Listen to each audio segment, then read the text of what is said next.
Well, hello everybody.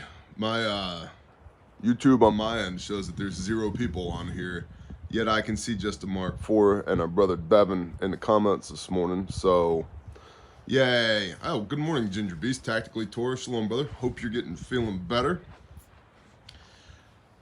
Shipwreck, Logan Matthias. Shalom, Logan Matthias. There's a good brother right there. So apparently YouTube is feeding us false information today. Roar! Let's all get our panties in a bunch. Bear Independent Brief, 23 March 22. U.S. gas prices have already set new national records. Yay! Good morning, Mike Yoder. Did you milk the cows this morning, Yoder? Did you check the tire pressure on the buggy? Yeah? That's good. That's good. Are you out in that little phone booth with a DSL connection out behind the house? Yeah, don't let Jacob find out. You're going to get pissed. They're going to throw you out of the house church again. It's going to be a bad deal, Yoder. U.S. gas prices have already set new national records. Analysts have predicted that citizens could see $5 per gallon before things get any better, especially if crude oil reaches as much as $2 a barrel as predicted. Good morning, Ed B. By the way, $200 per barrel of oil is the low end of the predictions. $300 to $500 is the high end of predictions. Yay! Just recently, Los Angeles, I believe that is, became the first city in the United States to have an average of $6 per gallon gas. Woo! Another great reason to not live in Los Angeles. If statistics from the 2008 recession are any indication, prices like these could easily force Americans to spend more than 4% of their income on gasoline alone. Yay. The International Energy Agency, or IEA, which is just 1K away from being IKEA. Conspiracy? Right? Right? Yeah, I know. Simmer down, everybody. The IEA has come out with a 10-point plan to cut oil use in face of skyrocketing prices. No video on my end, but YouTube said he went live. Can you hear me? Can you hear me? Can y'all hear me? Is it gonna be one of them days? Better not be. Got important stuff to do today. 5x5. Just a Mark 4 says still waiting for Bear. Shipwreck says 5x5.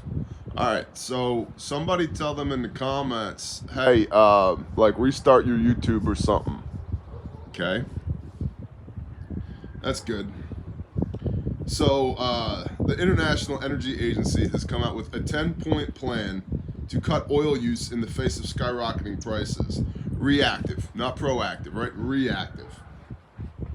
The plan includes suggestions such as introducing car-free Sundays in large cities and lowering speed limits on highways by about 6 miles per hour. Reminds me a lot of when the Obama administration was like, look, just set your HVAC system, set your thermostat to 78 degrees, and think of all the money that we'll save on heating, ventilation, and air conditioning. Right? Good times. Partial weeks spent working from home and the reduction of air travel for business purposes were also mentioned in the International Energy Agency's 10-point plan. If implemented, the plan would cut oil demand by 2.7 million barrels a day after only 4 months, according to the IEA. The plan also mentioned that in the future, electric vehicles could help decrease the oil dependency. But there appears to be a recently developed problem with that. Let's talk briefly about electric vehicles. I don't know everything there is to know about the power grid or power generation, but I do know a thing or two. That was my job for a good long while, and I've taught a lot of people both how to build those systems and how to break those systems. That was my job for a while as well. And I have a pretty good grasp on how electricity works. Electric vehicles run on, drum roll please, electricity. And, hold on, the chat's distracting me. Guys, there's nothing I can do from my end. Okay, if you can't see me, I can't help you. If you can't hear me, I can't help you. Log out, log back in again. Click the link on Patreon. Like, figure it out. But there's nothing I can do for you. So if you can't see me, I apologize. Try again. See what happens in this video. But there's nothing I can do for you. Okay. Figure it out. Improvise, adapt, overcome. Copy. Copy. Now, energy production. Electric cars run on electricity, and that electricity has to come from somewhere. And you see, when things were really good, when we had a whole bunch of energy in this country under President Trump, when we were energy independent, there was a lot of conversation about renewable energies here in the United States of America. And moving to, much like Germany did, and here we go. Thank you, Sarah Hoskins.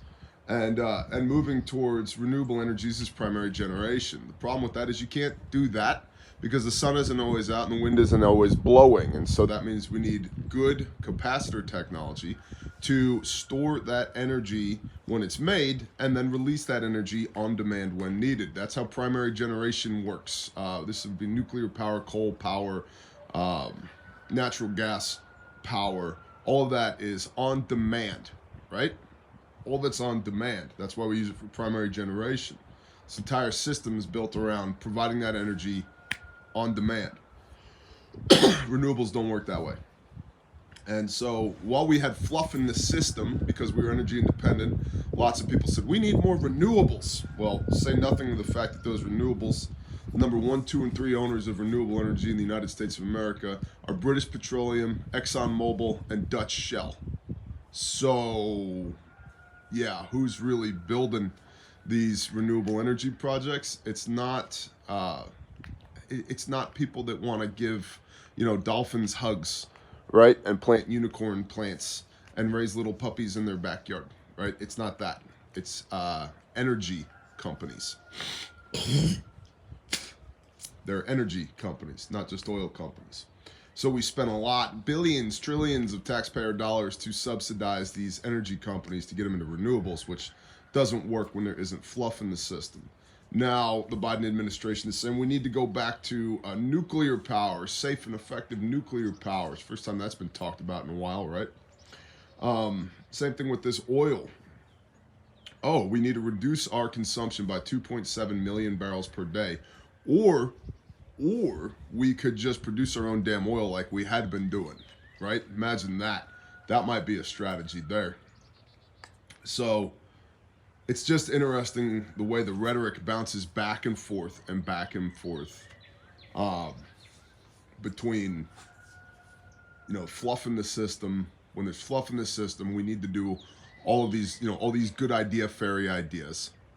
Klaus Schwab says you will watch nothing and be happy. Thank you, Rufus. We have all these good idea fairies when there's fluff in the system, and then when there's not fluff in the system, because all the good idea fairies wreck the damn system, we need to go back to tried and true proven methodologies like nuclear power. Interesting. The supply of lithium is so far below demand that prices have quintupled. Prices have quintupled in just the last year. The metal is used to make lithium-ion batteries, which the United States Environmental Protection Agency, the EPA, states are used in, quote, electronics, toys, wireless headphones, handheld power tools, small and large appliances, electric vehicles, and electric energy storage systems. Currently, 20% of the total global supply of lithium comes from China. There is one lithium production facility in the United States. S&P Global reported at the start of 2022 that at this point there's essentially little hope of the supply meeting the demand for electric vehicles. Quote, although the battery industry has been investing significantly in downstream battery capacity to power the surging electric vehicle demand, lithium is still getting less funding than required, and such investment could be too late to prevent a structural deficit in the coming years. In other words, we still don't have the infrastructure in place that we need in order to be able to implement broadly electric vehicle adoption. By the way, maybe I'm just an old guy, but I don't give a damn. I don't give 2 red cents about electric vehicles. I just don't care. I just don't care. I'm not interested at all. And it's going to take, I think, years, if not decades, of infrastructure build-up and slow adoption by early adopters in order to get to widespread adoption. But even then, all of those things run on electricity, and where does that electricity come from? He's losing connection on his side. No, I'm not. I'm damn good on this side. I got 1 gigabyte up, down on this side. So all the damn comments, oh, I can't see you. I can't hear you, Bear. I cannot help you with that. I cannot help you with that. Still, there may be one ray of hope for the market. There are 11 geothermal power plants along the Salton Sea in California that could produce enough lithium to meet the U.S. demand 10 times over. However, what's the holdup? The Conversation reported, quote, preliminary findings indicate that part of the problem is rooted in disagreements among older and newer geothermal companies themselves, including how they talk about geothermal energy's benefits with policymakers, investors, the media, and the public. In other words, the geothermal companies are more interested in being geothermal companies and less interested in being lithium companies.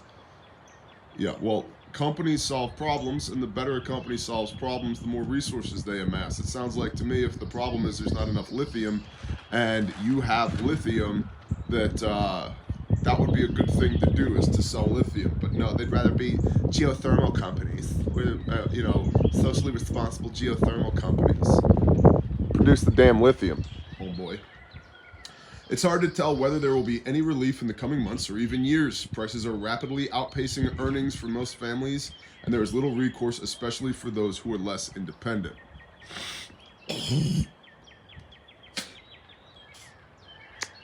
From RT, Moscow warns Europe of energy market collapse. Again, RT, Russian state propaganda.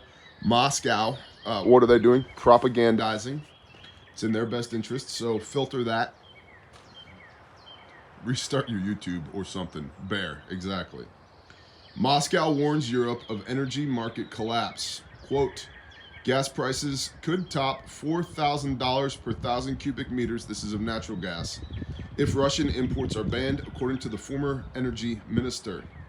The exchange price for gas in Europe at the level of $4,000 per 1,000 cubic meters is not the limit, as the volume at storage facilities is significantly lower than last year, the Russian Deputy Prime Minister and former Energy Minister Alexander Novak said on Wednesday.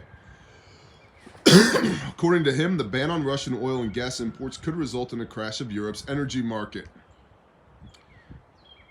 The ban on Russian oil and gas imports could result in a crash of Europe's energy market. It is it is absolutely obvious that without Russian hydrocarbons, if sanctions are imposed, the gas and oil markets will collapse. The rise in prices for energy resources can be unpredictable, Novak said. Now, why is Novak saying this?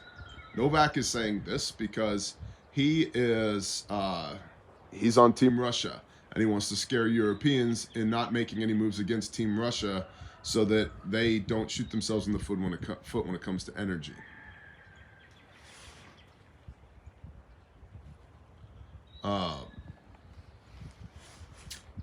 Okay. He pointed out that Washington's ban on Russian oil and petroleum products has already led to an increase in fuel prices in the U.S. by 19%. At the same time, the share of domestic energy resources in the United States is only 3% of Russian exports. So, we removed 3% of our energy from our systems. Russia represents 3% of our energy imports. And by removing 3% of our energy imports, that led to a 19% increase in fuel prices. Makes sense. If that doesn't state the fragility of the system, I don't know what does. Quote, our partners are trying to shift their problems associated with rising gas prices onto Russia, although obviously our country has nothing to do with the crisis, Novak said. He stressed that Russia has never used energy resources as a weapon, and that gas supplies to Europe are currently being carried out in accordance with contracts, despite the difficult geopolitical situation. The Deputy Prime Minister also said that the EU's cancellation of the Nord Stream 2 gas project has already led to a huge increase in gas prices, while oil has soared by more than 40% due to sanctions. The EU is heavily reliant on Russian fossil fuels. Around 90% of the gas used in the EU is imported, according to the European Commission.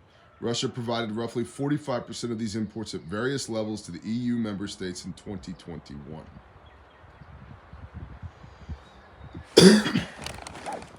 One more article for this morning, for the few of you that are here and can hear, from the war zone, thedrive.com. Concerns grow that Belarusian forces are about to join Russia's war in Ukraine. Remember, just Monday, we looked at Belarus saying that we don't want to get embroiled in this war in Ukraine. And what did I say to you? That was propaganda and messaging, and that they're going to do the opposite of what they say they're going to do, because that's what all politicians do. The opposite of what they say they're going to do. So, American and NATO officials are increasingly warning that large amounts of Belarusian forces could soon enter the conflict in Ukraine. Now, why are NATO and American officials saying this? Because they also are looking for an in into what will become World War III. So this fits with their narrative as well. A significant influx of personnel and materiel from Belarus could provide a much-needed boost for Russian forces, which have struggled to make any significant gains on the ground in recent weeks. A new incursion from Belarus might allow for opening up a new front in the northwestern Ukraine as well, which could force defenders to refocus resources away from other areas of heavy fighting. This all comes amid U.S. military assessment that the Russian military has expended more than 10% of its combat capacity that it had arrayed around Ukraine prior to the invasion, and is now looking to various sources for additional forces to commit to the conflict.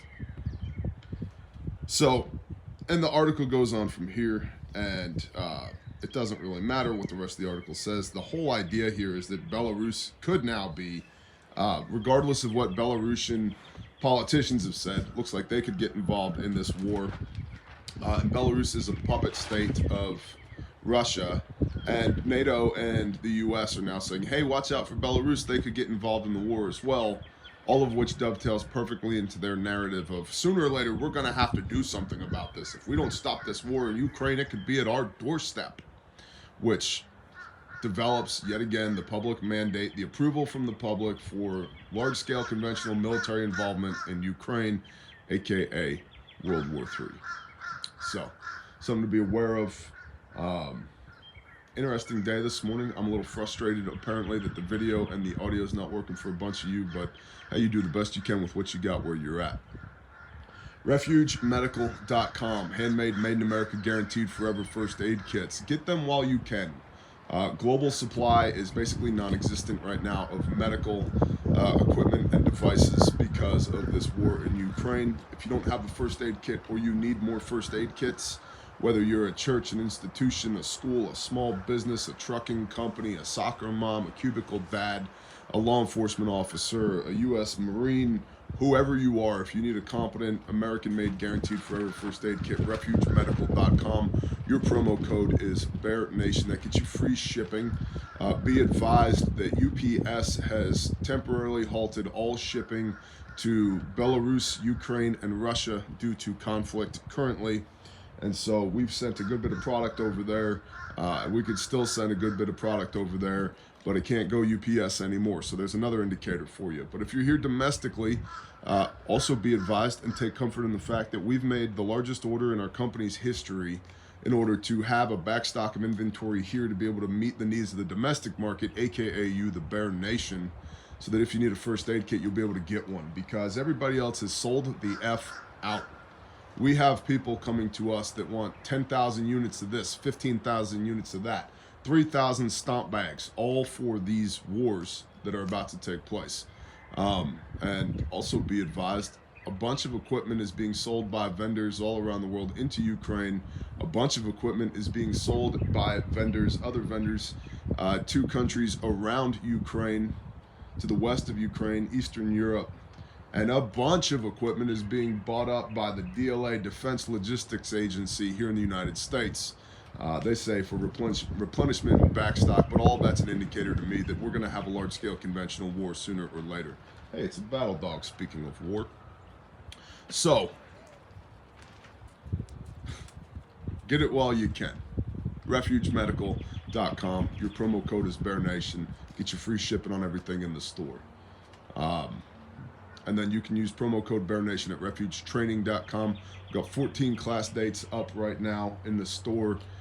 If you live farther north and farther east than in the United States than Philadelphia, Pennsylvania, the class you need to go to is Philly. I've had a lot of people say, what about Massachusetts? What about Maine? What about Delaware? No, negative. If I can't carry a standard capacity Glock magazine in your state without committing a felony, I'm not coming there. So, Pennsylvania it is. Philadelphia, Pennsylvania, that's the class for you Northerners and you Easterners. That's where you go. We've also got class coming up in Georgia right now for you Southeasterners, Atlanta, Georgia area.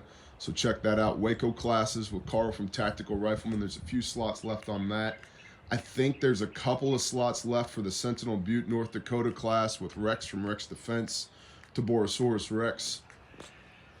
I think there's a couple of seats left on that. The Indianapolis class is completely sold out. We appreciate you, Indianapolis. There's a bunch of other classes up there at refugetraining.com. So check out refugetraining.com. You get 5% off if you use promo code BearNation at refugetraining.com. Get it while the getting's good, Bear Nation. Audio and video issues today. I have no idea. I don't know why. But it's not my will be done. It's Yahweh's will be done. And we'll let it be. And with that, I appreciate y'all. Have a blessed day. Shalom.